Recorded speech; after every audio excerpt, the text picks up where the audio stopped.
Magse-celebrate nga sana ako ng 26,000 followers mga mare at isasabay ko na nga rin sana sa birthday ko ngayon. Kaso nga lang sumabay yung mga anak ko na mga nagkasakit.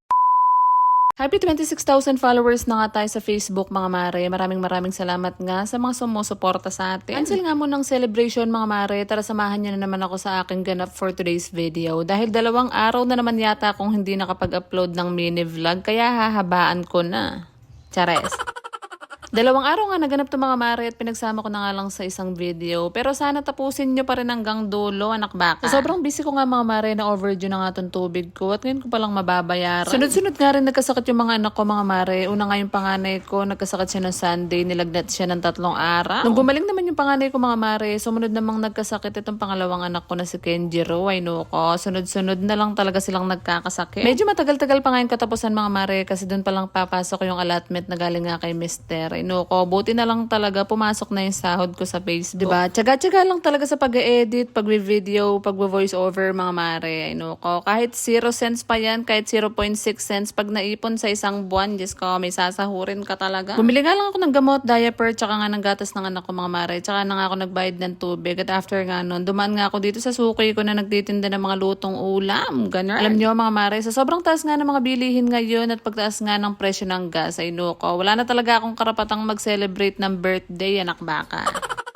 Pati nga yung pagpapalondre ng damit mga mare ay sobrang nagmahal na dahil gumagamit pala sila ng gas sa mga dryer nila, anak baka. Gustuhin ko man talagang maglaba mga mare, hindi na talaga kaya ng katawan lupa ko dahil sobrang dami ko nga ginagawa sa trabaho paggawa ng content, yung paglalaba talaga hindi ko na maaasikaso. Paghugasin nyo na nga ako ng maraming plato, maraming baso at maraming kutsara mga mare. Basta yung paglalaba hindi talaga para sa akin yan, anak baka. At after ko naman ngang ma-separate yung puti sa decolor mga mare, kumain na nga ako. Nauna talaga akong kumakain sa mga anak ko dahil may pasok pa nga ako mamayang gabi. Sobrang hirap din kasi para sa akin mga mare yung hindi nga ako nakakain ng maayos. Hindi na nga ako nakakatulog ng maayos tapos hindi ka pa makakakain, nanaksyota.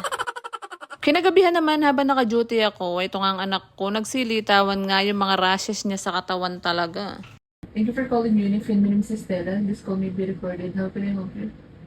O, diba? Business as usual pa rin talaga mga mare. Buti na lang talaga naka-work from home tayo kahit nagkakasakit yung mga anak natin ay nababantayan pa rin natin. Ganun. Kapagod din talaga yung pagiging nanay mga mare pero wala talaga tayong choice dahil ginusto natin to. Tulad yan mga mare, 4 days na ang nilalagnat tong anak ko na to at nagsilitawan na nga yung mga rashes niya. Diyos ko, kung hindi ka talaga matatag bilang isang nanay, mababaliw ka talaga. Sa mga oras nga na yun mga mare, kinakabahan na nga ako. Baka nga kasi na dengue na or baka may mga tigdas-tigdas na. Ganun. Kaya naman kinabukasan mga mare, after ko nga magtrabaho, ay Diyos ko, pupunta na talaga kami sa ospital para mapacheck up siya. Kahit puyat at walang tulog mga mare, ilalaban natin to. Pinanganak lang tayong maganda pero hindi tayo pinanganak na mahina, anak baka.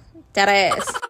Pag talaga strong, independent woman ka mga mare, tapos wala pa yung asawa mo na susuporta sa'yo, ay ko, sa'yo talaga lahat, pipila ka ng mahaba sa OPD, anak baka. Imbis nga na nagse-celebrate kami ng birthday ko ngayon mga mare, ay ko, dito talaga kami sa ospital nag-celebrate. Sa sobrang dami ng pasyente na nagpapacheck up dito mga mare, wala ka talagang choice kundi habaan talaga yung pasensya mo. Wala nga na maliliit yung mga anak ko mga mare, LDR na talaga kami ni Mister, kaya nga hanggang paglaki nila, pagpapacheck up sa hospital, kami-kami lang talaga. Abutin ka na lang talaga ng gutom, ng antok mga mare, lalo na kapag sa public hospital ka talaga nagpa-check. Sa sobrang tagal nga namin nagantay mga mare, lalong-lalo na yung resulta niya, inantay din namin, ay ko. Dito na lang talaga kami nag-celebrate ng birthday ko for today's video, anak baka. Pag-grab nga lang ako ng Jollibee mga mare at dito na rin kami kumain ng lunch, anak syota. Nabutan kami mga mare, alas 12 na. Nabutan kami ng lunch break. Sabi nga ng doktor mga mare, okay naman daw lahat ng test niya, yung mga dugo, ihe, ganyan, wala naman daw infection. Baka raw meron lang nakain yung anak ko mga mare na nag-trigger nga sa allergy niya, kaya nga lumabas yung mga rashes niya sa katawan. Fast forward nga, kinagabihan naman mga mare, after ko ang ipa-check up yung anak ko nga na pangalawa, ko. Nagkasakit na nga rin tong bunso ko, na-stress talaga ako ng bonggam-bongga. Hindi ko alam kung pati sa inyo mga mare, pero dito talaga sa bahay namin, pag may isang nagkasakit, Diyos ko, sunod-sunod na talaga yan, lalong-lalo na yung mga bata. Kaya nga tama nga yung sinasabi ng iba mga mare na dapat talaga meron tayong emergency funds dahil Diyos ko sa mga ganitong unexpected medical bills pag wala kang pera. Diyos ko, ang hirap-hirap talaga manghiram. Ako naman na sobrang hirap talaga mag-ipon lalo na kung budgeted lang talaga yung mga sinasweldo natin. Na Diyos ko, sana sumakses tayong lahat sa buhay para hindi na tayo mahirapan. So yun na nga mga mare, hanggang dito na lang muna yung aking chika sa loob ng 2 days na ginawa ko sa isang video lang. Maraming salamat sa panonood. Huwag niyo kalimutan mag-like, share, and follow. Salamat!